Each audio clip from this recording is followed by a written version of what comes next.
ડીસા તાલુકાના નવી બ્રેડી ખાતે વિકસિત ભારત સંકલ્પ યાત્રાનું આગમન થતાં યાત્રાનું સ્વાગત કરવામાં આવ્યું હતું। આ પ્રસંગે લોકોને સરકારની વિવિધ યોજનાઓથી વાકેફ કરાયા હતા। ડીસા તાલુકાના ગ્રામ્ય વિસ્તારમાં ગ્રામજનોએ કેન્દ્ર અને રાજ્ય સરકારની અનેક ફ્લેગશિપ યોજનાઓના લાભોની માહિતી ઘર આંગણે પહોંચાડી વંચિત લાભાર્થીઓને આવરી લઈ 100% લક્ષ્યાંક હાંસલ કરવાના નિર્ધાર સાથે વિકસિત ભારત સંકલ્પ યાત્રાનો રથ ગામે ગામ ભ્રમણ કરી રહ્યો છે।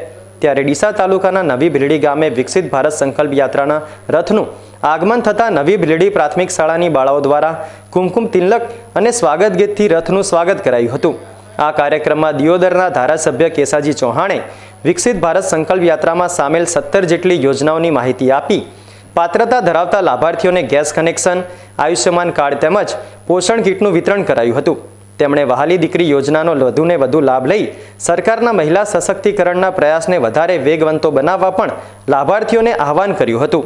આ પ્રસંગે જિલ્લા ભાજપ મહામંત્રી, ભીલડી ભાજપ મંડળના પ્રભારી, ભીલડી ભાજપ મંડળના પ્રમુખ તેમજ બંને મહામંત્રીઓ, નવી ભીલડી ગ્રામ પંચાયતના તલાટી તેમજ ગામના સરપંચ, શાળાના આચાર્ય, શાળાના શિક્ષકો, શિક્ષિકાઓ તેમજ આરોગ્ય, ICDS, પુરવઠા, UGVCL, ખેતીવાડી તેમજ બેંક વિભાગના અધિકારીઓ અને કર્મચારીઓ સાથે ગ્રામજનો પણ બહોળી સંખ્યામાં ઉપસ્થિત રહ્યા હતા।